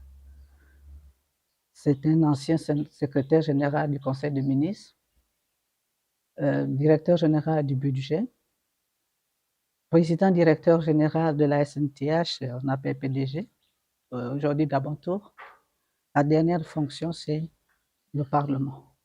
Il était sénateur. Suite à son décès, au moment où je traversais ma période de veuvage, j'ai été contactée par la CCPF, la caisse de pension. Et soi-disant qu'il y avait une dame qui avait sollicité la pension du nom de fait époux. Et je me suis présentée. Entre-temps, j'ai appelé mon beau-frère qui m'a... Je suis allée voir mon beau-frère, M. Mavungu Léonard. Comme j'étais veuve, il ne fallait pas que je prenne des initiatives avant le conseil de famille. Donc, c'est comme ça que je me suis présentée à mon beau-frère. Mon beau-frère a dit, comme c'est la caisse qui vous appelle, on ne peut pas interdire, allez-y. Je suis présentée. J'arrive là-bas, effectivement, je trouvais que c'était Madame Bilor Marie-Claire, qui était la mère de ses premiers enfants. La mère ou l'épouse? La mère, j'ai dit la mère parce que depuis que je suis avec mon époux, je ne l'ai jamais vue. Enfin, on ne s'est jamais assis ensemble pour dire que voilà l'épouse, mais j'étais toujours la seule épouse dans la maison. Donc, pendant son décès, elle s'est présentée à la caisse de pension pour solliciter cette pension. Elle sollicitait la pension en qualité de quoi? En qualité d'épouse. L'était-elle? Je n'en sais rien. Pourquoi? Parce que ce sont des... Déjà au départ, je n'ai pas su qui était l'épouse. C'est le fait que j'ai reçu les convocations du tribunal. Elle m'avait porté plainte au tribunal. Elle avait demandé l'annulation de mon mariage. Voilà le papier. Avec le défunt. Pourquoi? Pour quelle raison? La raison, c'est de dire que j'ai été... la CCPF ne peut plus lui donner la pension à cause de moi, étant donné qu'elle était l'épouse viagère. Mais moi, quand je suis venue en mariage, je ne l'ai pas trouvée chez mon époux. Moi, je l'ai trouvée en tant que mère des enfants, mais mariée à M. Na Etougué Albert, avec qui elle a eu 2 enfants. Voici les actes de naissance des 2 enfants. Avec M. Nang en question? Avec M. Nang en question, Albert. Et jusqu'à présent, je pense qu'il est toujours là. C'est son mari. 2 enfants que je connaissais, Aline et Michel. Et comment savez-vous qu'elle était mariée à ce monsieur, à M. Nang Michel, que vous citez? Mais c'est parce que quand je viens en mariage chez M. Mavungu, les enfants que je gardais, Sylvie et Zosiane, ces enfants qu'elle a eu avec M. Mavungu, allaient, ses filles, donc chez nous en langue, on dit les enfants de maman, on peut aussi appeler les autres aussi Yaya. Donc, qui rendaient visite à mes enfants Sylvie et Zosiane, d'où je connaissais Aline et Michel. Andom, voilà. Donc, ce sont les demi-frères des enfants à votre défunt époux? C'est exact. Demi-frères ou demi-sœurs? Demi-sœurs, c'est exact. Et suite à la convocation qui m'a été donnée par son avocat, Maître Pimakanga, donc c'est un huissier de justice qui m'avait déposé les plaintes, d'abord dans les troubles. Il paraît que je suis allé semer les troubles chez elle. Vous vous reconnaissez? Non, je ne connais même pas son domicile. Et après les troubles, elle m'a amené à la direction générale, à la DGR, soi-disant que j'ai détourné les biens de son défunt époux. Et c'est un peu il fallait que je sorte un peu de l'ombre. C'est un ras-le-bol que je t'exprime. Parce que je ne peux pas concevoir que Madame Bilo, qui est mariée à monsieur Etouguena Albert, que tout le monde connaît, avec des enfants, c'est une retraitée de 2007.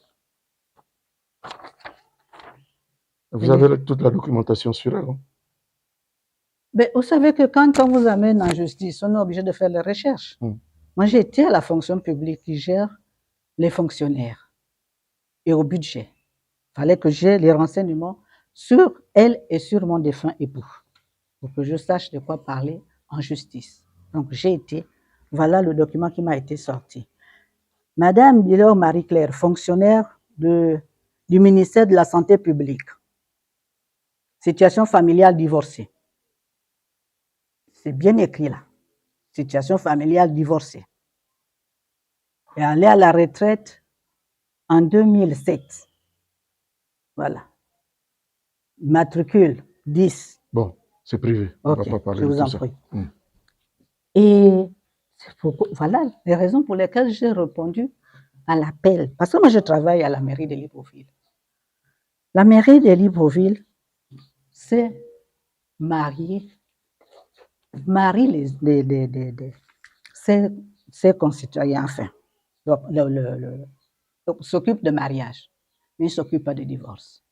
Le fait que son avocat m'a déposé cet acte qui justifie la séparation de monsieur et madame Bilo, séparation de corps. Et aujourd'hui, c'est la mairie de Libreville. Séparation de corps entre qui et qui?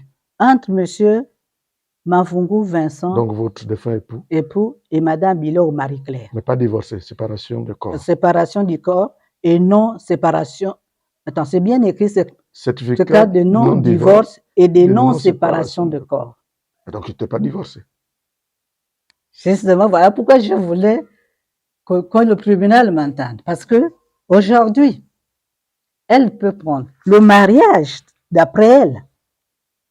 Voilà son acte de mariage. C'est un acte de mariage où le mariage avait été célébré en province, à Boué. Ce qui signifie que la mairie de Libreville n'a pas amabilité. Il ne connaît même pas les mariés. A déclaré un non-divorce et une non-séparation de corps. Voilà. D'après vous, hein? Ça, c'est d'après vous? Non. Ou d'après la loi? Après la loi, c'est le tribunal, c'est un juge qui délivre une séparation de corps. Pas la mairie. La mairie s'occupe du mariage, mais pas de divorce. Et nous sommes surpris. Et de surcroît, c'est une mairie qui ne l'a pas marié. Sur quelle base il s'est servi? Il ne connaît même pas. Il ne connaît même pas les conjoints. Et c'est quelle mairie? La mairie du 6e arrondissement.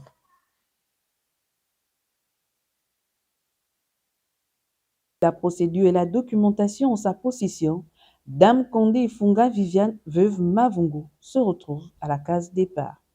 Alors, vous êtes interpellé par la CPPF. Qu'est-ce qu'on vous dit là-bas? Bon, la CPPF, on me demande, il fallait que je puisse me faire enregistrer en tant que veuve. Bon, j'ai été. En tout cas, je me suis fait enregistrer en tant que veuve. Excusez-moi. En tant que veuve, le 13 juin 2018. Et ils m'ont donné un rendez-vous pour le 37e mois 2018. Votre première pension, vous l'avez touchée quand? En juillet 2018. Le 30 juillet 2018. Parce que j'avais été appelée par la CCPF qu'il fallait que je me présentais au trésor de l'aéroport. Donc, je me suis présentée, j'ai pris ma pension, je l'ai touchée. Le montant était de combien? De 306 000. 306 000, et j'étais enregistrée comme deuxième épouse. Donc, elle commençait déjà à toucher la pension. Puisqu'il y a maintenant deux numéros, 1 et 2. Bon, moi, en voyant barre 2, je me posais la question à la caissière qui m'avait payé. J'ai dit, le 2 signifie quoi? Elle m'a dit, 2 signifie que vous êtes plusieurs ayant droit et vous portez le numéro 2. C'est comme ça que je me suis rapprochée de la CCPF par le canal. Il y a une agence derrière la fonction publique. Donc, j'avais été.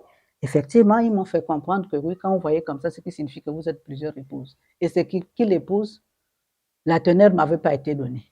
Il a fallu que le tribunal m'envoie les convocations pour que je me rende compte que c'est Madame Bilou Marie-Claire qui sollicitait cette pension. Et voilà pourquoi elle m'avait convoqué au tribunal. Donc, j'ai été au tribunal. En allant au tribunal, elle a perdu le procès. Voilà, le référé, elle a perdu le procès, elle avait perdu.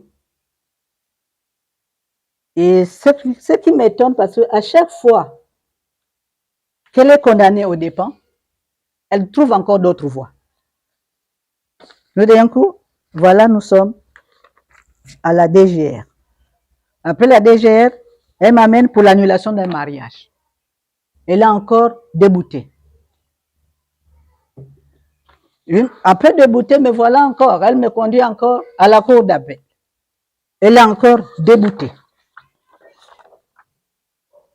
Malgré le rendu de la cour d'appel, comme j'ai eu le procès, le fait que je suis allée lui faire notifier par mon huissier de justice, elle n'a jamais voulu prendre. L'huissier de justice l'a trouvé, elle, sa fille, Josiane Mavungu, et elle à son domicile en Sayon, mais elle n'a pas voulu prendre la notification. L'huissier de justice, c'est ce jour-là que j'ai su qu'il y a plusieurs possibilités de déposer une signification à quelqu'un. On est passé par mairie. Avec la boîte postale, voilà, ça lui avait été déposé. Le fait qu'elle ait reçu ça, me voilà, elle m'emmène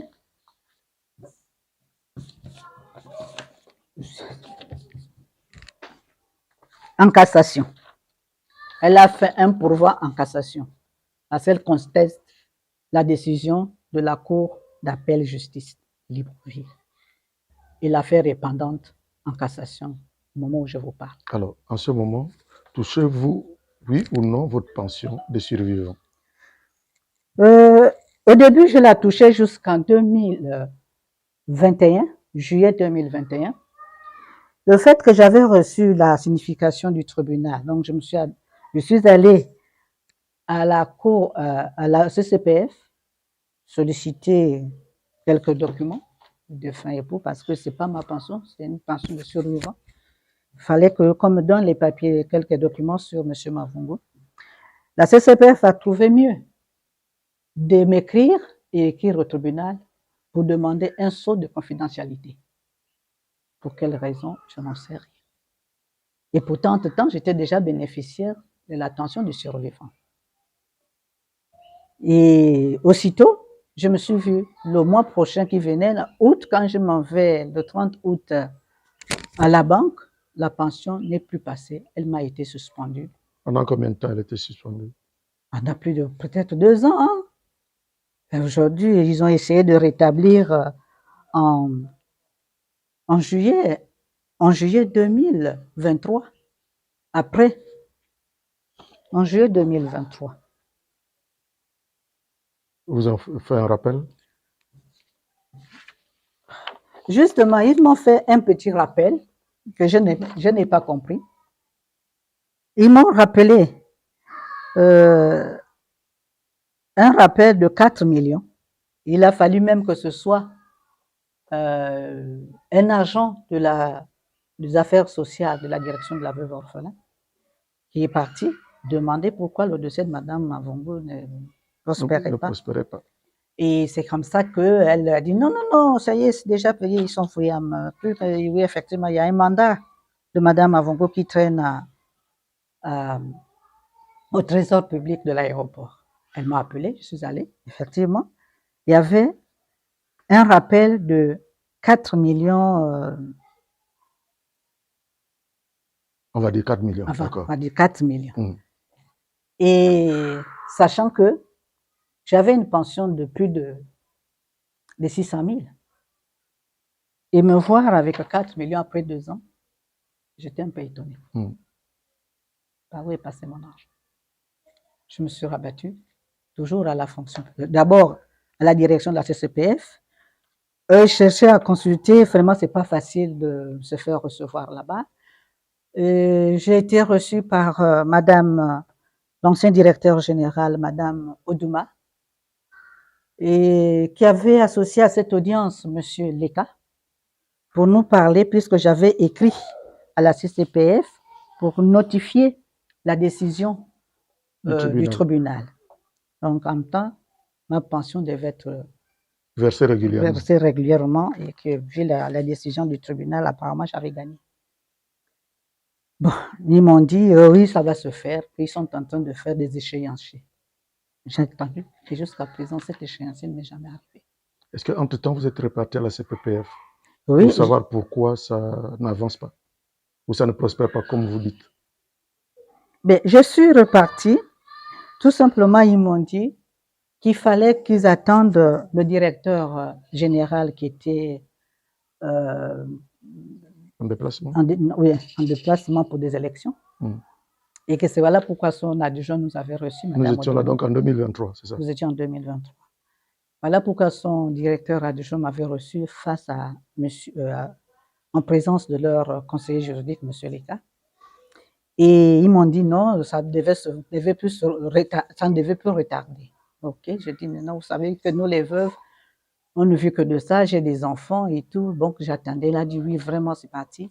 Et entre-temps, vous savez bien que le problème de veuve orphelin a été un souci majeur pour l'ancienne femme, madame Sylvia Bongo. Et c'est même grâce à elle qui m'avait donné aussi un avocat par l'attouchement de la fondation Sylvia Bongo Ondimba. Donc nous avions été à la journée de la femme du 8 mars 2023. D'où mon cas avait été pris comme exemple. Parce que c'est pas possible que une femme qui se sépare et qui prétend être épouse de quelqu'un avec un âge. Excusez-moi de revenir sur ça parce que je vais vous faire comprendre pourquoi le pension ne peut pas être partagé par elle, avec elle. L'acte de mariage est gabonais. Elle n'est pas signée de 2 conjoints. Vous avez ici l'officier d'état civil et là ce sont les témoins. C'est un document qui m'a été remis par son avocat, le cachet fait foi. Et comme je retourne, le livret de famille qui avait été déposé, on voit bien livret de famille. Quand on le retourne, on voit le nom du mari. Monsieur Vincent Mavungu, né ceci. Face à cette situation ambiguë, cette dernière ne sait plus à quel sein se vouer et sollicite l'intervention de la justice afin que lumière soit faite. Je me retourne vers les autorités, sachant bien que M. Mavungu, il était retraité depuis 1900, excusez-moi, j'ai un papier qui est tombé. M. Mavungu, c'est un retraité de 1995. 1995, excusez-moi. 1995. Ce qui signifie qu'il était déjà bénéficiaire d'une pension. J'ai pu retrouver un des mandats qu'il touchait. Mais aujourd'hui, je suis coincé à la CCPF que même le dossier de M. Mavungu, on ne le retrouve pas. Donc, ce qui signifie qu'ils ne connaissent même plus quel est l'ayant droit de M. Mavungu. Mais maintenant, pourquoi j'avais été appelé et pourquoi on me paye si réellement on n'avait pas mis mon nom sur les ayants droit qui étaient alignés par M. Mavungu. Et on me balance une historique, soi-disant qu'on m'a payé, il y a des millions, je dois rembourser 17 millions, Et il y a un moment, on me paye 910 000, 1 865 000 et consorts, 13 millions. Je ne comprends rien. Étant donné que, voilà, les montants que la CCPF me fait rembourser, et ils ont déclaré un trop perçu. Qui viendrait de qui? Je n'en sais rien. Ma pension, je sais que depuis 2018 jusqu'à 2021, je ne touchais que 600 000. Mais quand on me donne les montants de 900, de 2 millions, de ceci, et des faux calculs, donc la pension au Gabon, au fur et à mesure, elle augmente, elle diminue. Je n'en sais rien, monsieur Alika, monsieur Atiga. Je vous en prie d'écorcher votre nom. Voilà. Assez complexe hein, comme histoire. Comme dossier. Comme dossier, oui. Alors, Gabin, tu as mené des investigations. Lesquelles sont? Oui, j'ai été effectivement à la caisse des pensions pour en savoir un peu plus. La caisse des pensions dit ceci. Oui. Madame Ifunga a touché sa première pension le 30 juin 2018. Elle était de 900 000 francs CFA. Elle a été suspendue au mois de novembre 2018. Pour cause? Parce que l'autre avait introduit son dossier aussi des revendications de la pension des survivants. La CPPF se retrouvant avec deux dossiers pour une même personne. En entendant le voir clair, a suspendu. Elle a été rétablie le 31 juillet 2023. D'ailleurs, un rappel de 4 360 500 francs lui avait été déversé. Depuis cette date, elle n'a plus été suspendue. Quand elle a été rétablie, sa rivale a été suspendue. Parce que là aussi, la CPPF voulait comprendre. Est-ce que vous comprenez? Je comprends. Donc, non, par contre, là où on ne comprend pas, on a suspendu la première qui touchait. Oui. À cause de la revendication de la deuxième. Mais non. Et la deuxième. Qui ont rétabli en premier? Qui ont rétabli la deuxième, d'après le CPPF. On rétablit en premier la caisse. La deuxième. Et ensuite, quelques années après, toutes les deux vont être rétablies. Donc, la pension va être divisée en deux. Mais comment ça? Parce que madame, la CPPF estime que madame Kundi n'arrive pas à prouver que monsieur, le défunt Vincent Mavungu, était divorcé d'avec madame Bilogué. Il faut que madame Kundi arrive à prouver à la caisse des pensions que celle qui se dit être la première épouse, sinon l'épouse principale, était divorcée. Puisqu'elle n'arrive pas. On m'a ouvert le fichier de M. Mavungu. Ils ont voulu me faire les copies. J'ai dit non, c'est la vie privée d'autrui, je n'ai pas besoin d'avoir des documents. J'ai vu, j'ai pu prendre des notes. Okay. Alors, je suis reparti vers Mme Kundi pour lui dire voici ce que dit la CPPF.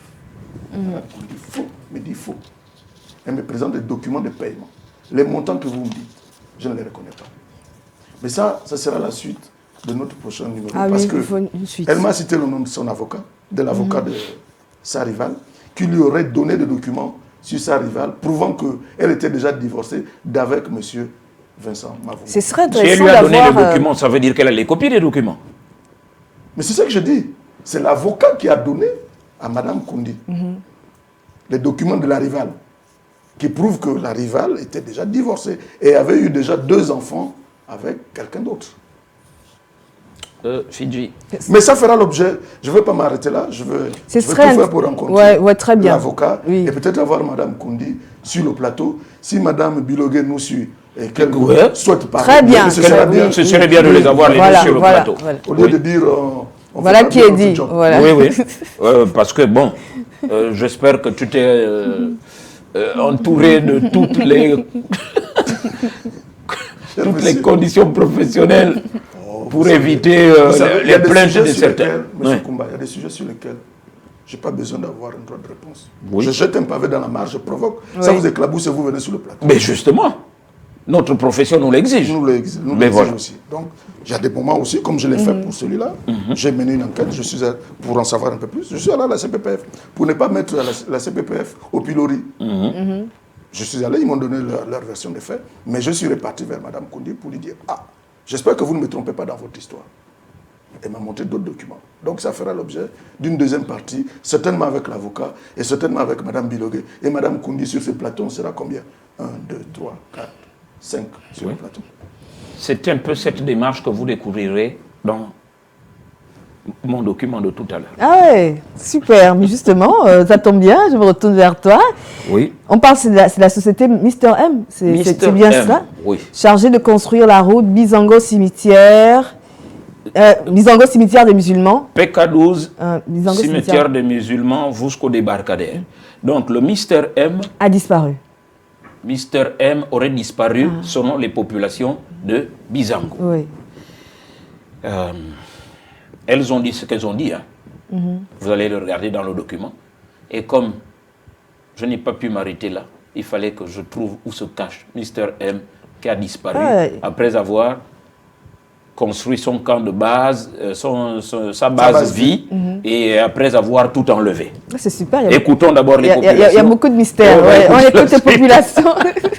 On revient sur le plateau. Vous savez, les populations sont toujours passionnées. Hein. Mais aussi, à juste titre. À juste titre, parce qu'elles ne comprennent rien, il n'y a pas d'information, c'est normal qu'elles s'en émeuvent. Écoutons les populations du Kumba. Moi, c'est Madame Alphonsine Koumban-Foubou. J'habite le quartier Bizango Bibéré 5 cimetière des musulmans depuis 2000. J'ai eu une portion de terre ici.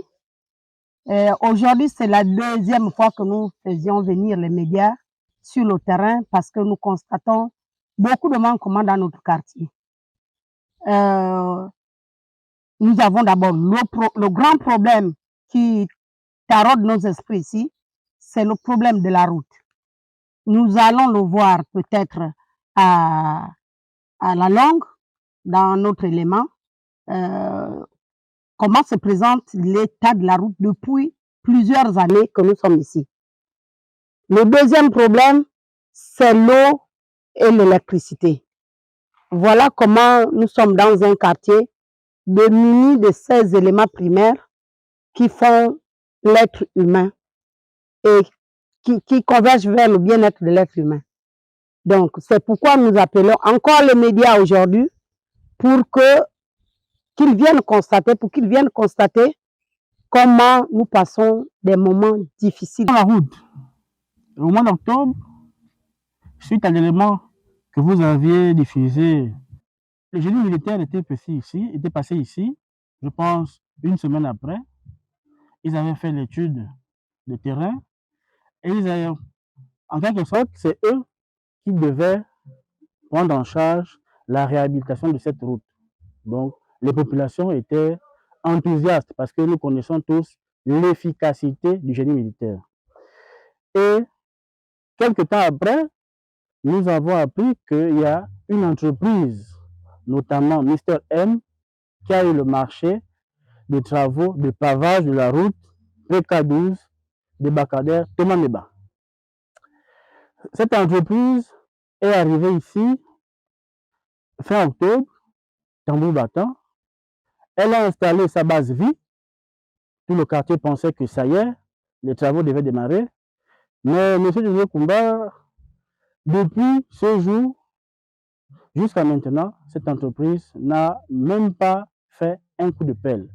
Et de plus, ça fait plus de 6 mois, le chantier est abandonné. On ne voit aucune trace de l'entreprise, ni même les techniciens qui venaient à l'époque. En quelque sorte, comme vous voyez, le bilan il est là. Et cette route, dans le marché, dans la pancarte de marché public qui affichait net à l'entrée du PK, l'entrée Jean-Philippe Oyonneau, le délai d'exécution était bien mentionné 8 mois. Et quand on parle d'octobre à mai, ça fait 8 mois. Donc, 8 mois plus tard, le bilan il est inférieur à 0, pour ne pas dire négatif. Donc, la question que les populations se posent, on sort de 1 mois de dialogue inclusif dont le mot d'ordre était la restauration des institutions, la restauration des valeurs. On se demande comment, au jour d'aujourd'hui, une entreprise qui a reçu un financement public puisse abandonner un chantier et les populations sont vouées qu'à eux-mêmes. Est-ce que les décisions de cette théorie, ce sont juste des décisions du papier? Ça, c'est la question qu'on se pose. Le deuxième souci, ça c'était pour le premier. Le deuxième souci, c'est celui de l'électricité et l'eau. Courant mars 2024, nous avons reçu ici une forte délégation du ministère de l'Énergie, de la SCG, qui nous ont dit ici que le 17 avril, les travaux allaient prendre acte, donc les travaux d'électrification de cette zone et d'eau. 17 avril, c'était la date qu'ils avaient fixée. Mais comme vous pouvez le constater, vous avez filmé nos câbles de courant qui pendent par-ci par-là. Il n'y a aucune trace de la SCG. Concernant l'eau, vraiment, n'en parlons même pas. Il y a l'eau partout à Libreville, sauf au robinet. Maintenant, si vous regardez juste à ma gauche, vous allez voir des poteaux qui sont là. Là, ça, ce ne sont pas les poteaux de la SCG. Ça, ce sont les poteaux de Gabon Télécom. Nous avons juste fait une demande écrite et nous avons listé le nombre de personnes désireuses d'avoir la ligne téléphonique et la connexion Internet. Et à notre grande surprise, moins d'un mois plus tard, Gabon Télécom nous a apporté des poteaux. Est-ce que la SCG n'est pas capable de faire pareil? Ça, là, c'est la grande interrogation que nous nous posons. Je suis M. Mouketou Boukoumou. Je suis le président du collectif du quartier Bizangobi Béré 5, cimetière des musulmans. Effectivement, c'est du gâchis. Parce qu'on ne peut pas comprendre qu'une société comme Mister M, il paraîtrait que l'État l'avait envoyé pour réaliser les travaux de ce tronçon-là, de l'entrée Jean-Philippe Oyono jusqu'au débarcadère Thomas Meba. Mais vous-même, vous allez constater ce qui se trouve derrière moi, c'est ce qu'ils avaient commencé à faire. Bon, très malheureusement, le ministère des Travaux publics avait mandaté des experts pour venir faire l'état des lieux, voir les travaux qui se faisaient. Mais lorsque les agents étaient arrivés, les experts du ministère des Travaux publics étaient arrivés, ils avaient constaté que ce travail-là était très mal fait. Et c'est comme ça que ces experts avaient demandé à la société ou encore les agents du ministère de stopper les travaux parce que ce n'était pas de la bonne qualité. Bon, très malheureusement, nous déplorons, jusqu'au jour d'aujourd'hui, on ne sait pas là où il se trouve. Si c'est à gauche, si c'est à droite, on ne sait pas. Nous voici ici devant le panneau qui a toutes les informations liées aux travaux qui devaient s'effectuer sur cette route PK12 de Bacadère Thomas Beba. Et comme vous pouvez le constater, le délai d'exécution prévu était de 8 mois. On part d'octobre à mai, nous sommes à 8 mois. Vraiment, le bilan, comme vous avez pu le constater, il est négatif. Nous lançons un appel au président de la République, chef de l'État, le général Brice-Clotaire Oligui Nguema. Nous savons que, monsieur le président, vous êtes chargé. Le Gabon, il y a beaucoup de problèmes. Mais s'il vous plaît, pensez aussi à ces populations-là. Et ces populations-là souhaitent non plus une route pavée, mais une route bétonnée. Parce que les pavés, nous l'avons constaté, sont de très mauvaise qualité. Or, s'il y a le béton, s'il y a quelque chose qu'il faut, on trouve du ciment et on rebouche. Donc, vraiment, merci encore à M. Dino Koma d'être passé, voir les réalités de notre quotidien. Et nous souhaitons que d'ici là, quelque chose soit fait pour nous. Merci. Où est Mister M? Et qui est Mister M?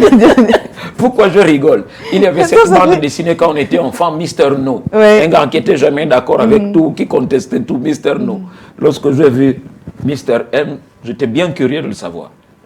Ce que les populations n'ont pas remarqué, c'est que sur le panneau qui définit la société adjudicataire, et juste en dessous, il y avait le numéro de Mister M.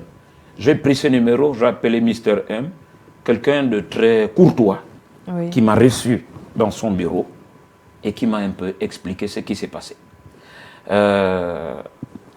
Ils ont obtenu le marché en avril, avant le coup de libération. 2023, avril 2023. Ils installent le camp de base et tout, et puis une ligne budgétaire est ouverte. Et puis bon, les choses capotent avec le coup de libération. Lorsque les autres arrivent, ils disent... 30 août, c'est pas en avril, 30 août. Oui, C'est le 30 août, le coup de libération. Ils ont signé en avril 2023. Le coup de libération, c'est août. Oui. Seulement que moi, je suis passé là-bas, il vous souviendra de ce reportage, en octobre. Donc, les autres arrivent, s'installent, ils leur disent, on ne connaît pas votre histoire là. Nous, on n'a pas d'accord avec vous. Les autres, c'est qui? Il faut les citer, C'est le CTRI. D'accord. Le CTRI dit, il n'y a pas de budget pour vous.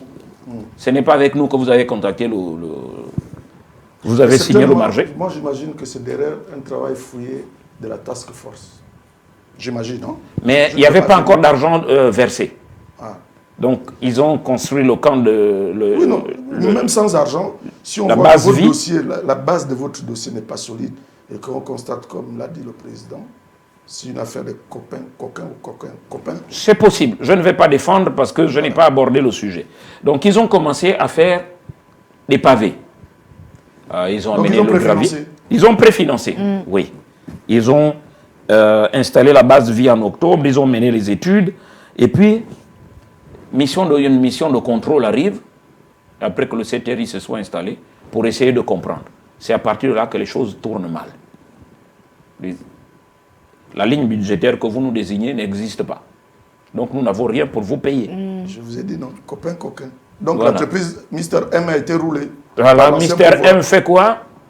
Il déménage. Du coup, il n'y a pas d'argent. Oui. Je ne peux pas faire ce travail-là. Oui. Mais le Mister M, monsieur Mekina, quelqu'un de très prompt, il m'a répondu, mais vraiment, non, venez me trouver chez moi à Nombakele, dans son bureau. Oui. Il m'a reçu, on a discuté de tout ça. Et il m'a demandé de dire aux populations qu'il n'a pas fouillé. C'est juste qu'il n'a pas reçu de budget pour pouvoir terminer le travail. Mais voilà. T'imagines, ça peut tourner... Mais voilà. Donc c'est exactement ce qui s'est fait. Moi, je pense qu'il a été sage de se retirer tranquillement. Oui. Par contre... Entre-temps, il aurait perdu beaucoup d'argent. Beaucoup d'argent. Je voulais lui proposer de parler devant ma caméra et il m'a dit que ce n'est pas nécessaire. Vous savez, les entrepreneurs... Mais voilà. C'est des personnes très discrètes. Allez, on marque une pause, on se retrouve juste derrière avec... il fallait, hein. Allez, on souffle, on respire. Très bien. On se retrouve tout de suite derrière avec un autre invité. On parle de cinéma. À tout de suite. Voilà, nous sommes agréablement installés en compagnie de notre invité. Nous sommes en mode détente, hein. C'est bientôt la fin de l'émission. Monsieur Raymond Nguemandon. Bonjour. Bonjour tout le monde. Bonjour Monsieur Dieudonné, bonjour Monsieur Gabin, bonjour Madame Fiji. Bonjour. Bienvenue. C'est un grand honneur pour moi d'être là à côté de vous. Ça fait vraiment plaisir. Dans ton propre pays. Bienvenue sur le plateau de Matin Week-end. Merci beaucoup. Alors, qui est vraiment Monsieur Nguemandon? Avant de commencer mon propos, oui. Monsieur Gabin, Monsieur Dieudonné, Madame Fiji, permettez-moi de remercier du plus profond de mon cœur et toute mon admiration. Merci pour vos multiples messages d'encouragement, de soutien, d'espoir. En lisant certains de vos messages, je réalise la lourde responsabilité que nous avons de relever notre pays en bâtissant un Gabon nouveau afin d'atteindre l'essor vers la félicité que nous souhaitons tous. Merci. Je vous témoigne toute ma reconnaissance et tout mon respect. Merci. Leçon bien apprise. Et surtout le fait de s'être approprié les propos de nos nouveaux dirigeants. Oui.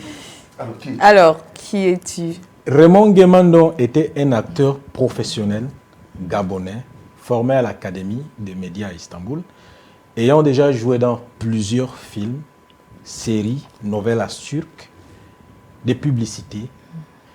Raymond Nguemandon est aussi un expert du cinéma, des arts culturels et des stratégies de développement du tourisme. C'est ainsi que je peux décliner Raymond Nguemandon. Très bien. Vous vivez en Turquie. Vous avez répondu à l'appel du président de la République au lendemain du 30 août qui a demandé à tous les Gabonais ayant vivant à l'étranger et ayant une expertise de rentrer au pays. C'est ce que vous avez fait. Alors, que proposez-vous aux Gabonais? Vous savez, le Gabon, c'est notre pays. C'est important de le préciser. C'est ce que je leur dis sur le plateau. Oui. Il faut respecter les institutions. Chef de l'État. Chef de l'État. Venons à l'essentiel, oui. Oui. Lorsqu'il a fait cet appel des Gabonais de l'étranger, il a clairement manifesté sa volonté que les Gabonais viennent dans leur pays pour qu'ensemble nous puissions bâtir notre pays. Il a fait cet appel, pourquoi? Parce qu'il sait qu'à l'étranger, il y a des Gabonais qui sont à la diaspora, qui ont l'expertise, qui ont des compétences, qui ont l'expérience dans plusieurs domaines de la société. Et il sait qu'en mettant toutes ces intelligences autour d'une cause, la cause Gabon, notre pays va décoller avec une vitesse, avec grand V. Et moi, ayant entendu ces différents appels du chef de l'État, j'ai répondu favorablement à ces appels. Parce que le Gabon, c'est notre pays, parce que le Gabon est ce qui nous appartient. Et nous devons tous œuvrer pour le lancement, pour le développement, pour le changement de notre pays. Alors, votre projet, vous pouvez parler de ce projet d'envergure? Oui. En venant, c'est vrai, depuis mon arrivée, beaucoup me demandent à chaque fois, est-ce que vous avez rencontré le chef de l'État, le chef de l'État de C'est la question que j'allais vous poser, puisque vous avez répondu à son appel. Il y en a qui sont venus pendant le dialogue national. Vous êtes venus, je pense, ou avant ou après. Avant aussi. Avant. Oui. Mais vous n'avez pas participé au dialogue national pour apporter votre contribution, votre projet, comme dit cette belle dame. C'est quoi le projet? Que proposez-vous aux Gabonais? Ce que je propose aux Gabonais, c'est que, c'est vrai, je suis venu moi-même, étant déjà un ambassadeur culturel gabonais majeur à l'étranger, qui fait honneur au Gabon partout dans le monde. Parce que les séries turques dans lesquelles je joue, ces séries sont diffusées partout dans le monde entier. De un, aussi, je ne suis pas venu les mains vides, j'ai apporté un très bon projet qui avait été élaboré depuis 2021. Mais une fois que je suis arrivé ici, j'ai rencontré un certain nombre de personnes qui m'ont dit qu'il faut encore travailler ici sur place, c'est-à-dire pour vraiment bien intégrer l'écosystème du cinéma, du tourisme gabonais, du pays, du contexte actuel. Donc c'est ce travail-là que nous avons mené pendant un bon temps. Et c'était un travail vraiment qui nous a beaucoup coûté, mais c'est un sacrifice qu'on fait pour notre pays. Donc ce travail étant déjà été ficelé, nous avons déjà rédigé des demandes de correspondance adressées au président de la transition, président de la République, chef de l'État, M. Brice Clotaire Lingema, pour le rencontrer, pour échanger avec lui, discuter avec lui, lui présenter le projet, lui soumettre le projet, toutefois en lui expliquant qu'est-ce que ce projet peut apporter à notre pays en termes de revenus, en termes de création d'emplois, en termes de la valorisation de notre pays à l'étranger. Toutefois, on lui explique les tenants, les aboutissants à court et à moyen, à long terme de ce projet. Il s'agit de quel projet? Jusqu'ici, Voilà, ce projet, c'est la création d'une industrie cinématographique au Gabon. Ah oui. Oui, parce que le cinéma a une puissance que personne ne peut mesurer. Il faut parfois se poser les bonnes questions. Pourquoi le cinéma a explosé aux États-Unis? Pourquoi le cinéma a explosé en Inde? Pourquoi le cinéma a explosé au Nigeria, là à côté? Pourquoi le cinéma a explosé au Japon, en Chine, en Turquie et dans d'autres pays? Pourquoi? C'est parce que dans le cinéma, il réside une force qui fait que le cinéma est un levier de croissance économique dans un pays. L'industrie cinématographique est une niche d'emploi. Le cinéma permet de vendre l'image de votre pays à l'étranger, partout dans le monde. Et surtout, lorsque vous réalisez des produits de haute qualité qui respectent la norme et le standard international, vos films, vos séries sont diffusées partout dans le monde. Et en amont, ça attire les investisseurs. Ces investisseurs qui vont venir, ils vont investir ici au pays. Les Gabonais vont trouver de l'emploi. L'industrie elle-même crée directement l'emploi en suivant nos films, nos séries, les vraies séries, dans le monde entier. Le tourisme sera très, très booster ici dans notre pays. Alors, en tant qu'acteur, vous avez joué différents rôles dans plusieurs productions à l'international. Oui, je ne vous en dis pas plus. Regardez. Niye böyle söylüyor? Arabacı bir mahkum. Komutan Remzi Bey bizi buradan geçirdiğinde serbest bırakacağına dair söz vermiş. Arabacı! Ölümden büyük ceza yok. Eğer bizi yakalarlarsa beni asarlar, seni hapse atarlar. Ben korkuyor muyum? Sen Hayri Edip Hanım değil misin? Formidable.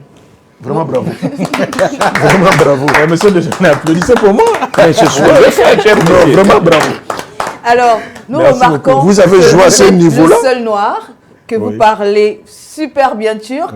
Mais alors, comment êtes-vous en arrivé là? C'est comme je le disais au début. Hein. Vous voyez, lorsque le chef de l'État avait eu son échange avec la diaspora des États-Unis, il avait dit quelque chose. Je cite, il avait dit que nous avons besoin des gens qui vont nous accompagner. Nous avons besoin de vous, vous la diaspora. J'ai confiance en la diaspora. Et j'aime la diaspora. Une diaspora constructive. Une diaspora qui apporte. Une diaspora qui œuvre pour la construction de son pays. Fin de citation, c'est la parole du chef de l'État. Et à la fin, il avait parlé de la discipline et le travail. C'est avec la discipline et le travail qu'on atteint tous les sommets. Parce que c'est vrai que c'est le destin, c'est Dieu qui m'a permis d'en arriver là. Après, il y a la discipline. Mais j'ai travaillé de manière disciplinée, sans encombre. Parce que lorsqu'on s'engage à faire quelque chose, tout est possible. Vous avez posé la question, si ce projet est réalisable, il est tout à fait réalisable. Parce que nous avons un potentiel qu'on ne peut pas décrire. La terre gabonaise est vierge. Et ce n'est pas les moyens qui manquent aussi à notre pays, lorsqu'on regarde bien. Donc tout est réalisable et tout dépend de la volonté. Parce qu'on a fait combien d'années, il n'y avait pas des routes là. Mais vous voyez, à peine que le CTR est arrivé... En 5, 6, 7 mois, ça bouge un peu. Vous voyez, il y a déjà des routes par-ci, par-là. Il y a des quartiers qui sont déjà des enclavés, etc. Donc, tout ça démontre tout à fait que... Quand on veut, on peut. La volonté. Bien sûr. L'objectif et surtout la vision. Vous restez avec nous. D'accord. On va regarder ensemble la rubrique d'Eva, la revue de presse. D'accord. d'Eva à Yangon. Il n'y a pas de souci. Super. Et on se dit après au revoir.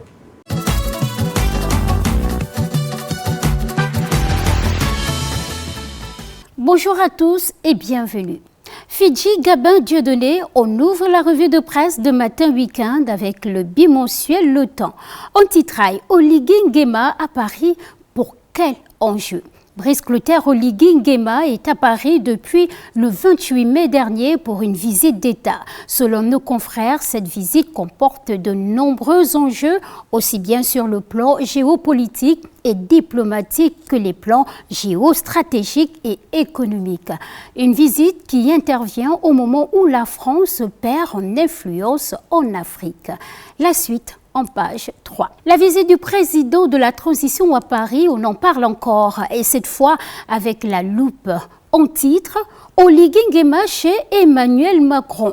Depuis mardi dernier jusqu'à lundi prochain, pour nos confrères, bien qu'Oligui Nguema ait rassuré la France et ses opérateurs économiques, Emmanuel Macron abordera inévitablement la question du retour à l'ordre constitutionnel. Autre question également, celle de la présence militaire française au Gabon. Les détails en page 5.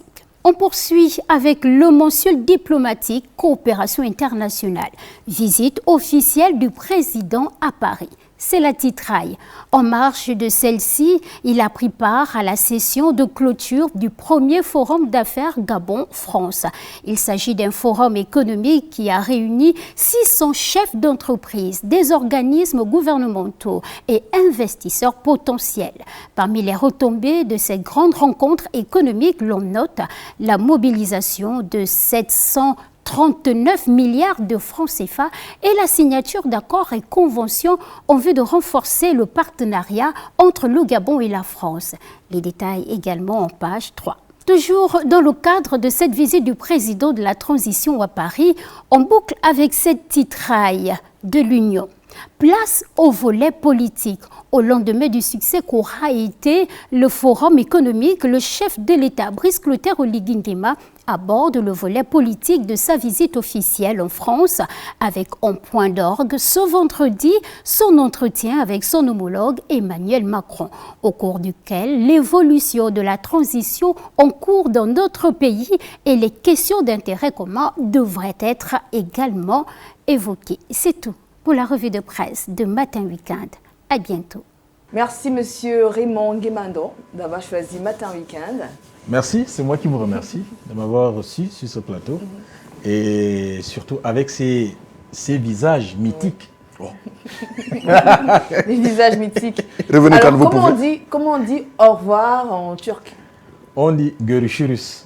Görüşürüz. Voilà. Görüşürüz. Voilà. C'est bien prononcé? Oui, tu aurais pu me le demander. Et tu sais pourquoi tu le prononces aussi bien? Parce que je sais.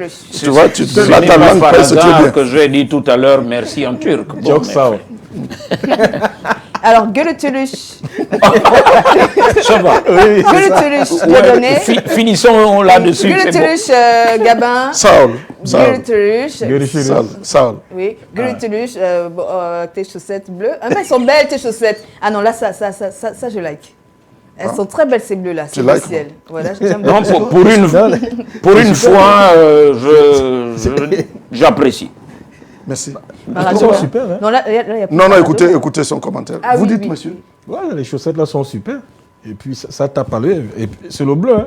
Matin Week-end, c'est terminé pour aujourd'hui. J'espère que vous avez passé un bon moment en notre compagnie. Nous, oui. On se donne rendez-vous samedi prochain, même heure. Allez, passez un excellent week-end. Au revoir.